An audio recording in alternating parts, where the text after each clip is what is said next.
अस्सलाम वालेकुम। अच्छा जी, लोगों के जो खदशात थे, जो खतरात थे, वो आहिस्ता आहिस्ता सच साबित हो रहे हैं। आप ये अलीम खान साहब की प्रेस रिलीज सुने, इससे आपको अंदाज़ा हो जाएगा कि खान साहब ने कौन सा लिबादा ओढ़ा हुआ है, और वो सिर्फ लिबादा है। खान साहब अंदर से वैसे नहीं हैं।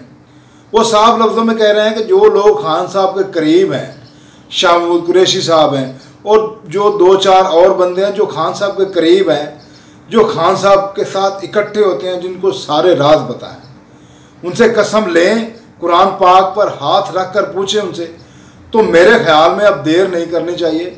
सबसे पहले शाह साहब से पूछना चाहिए ये कौन सा लिबादा है जो खान साहब ने ओढ़ा हुआ है, और जो लोगों के खदशात थे, मेरे ख्याल में वही लिबादा है। लोग जो है अभी तक हकायक जो है उन तक नहीं पहुंचे। इमरान खान ने जो लिबादा ऊपर ओढ़ा हुआ है, वो इमरान खान वो नहीं है जो वो असल में है।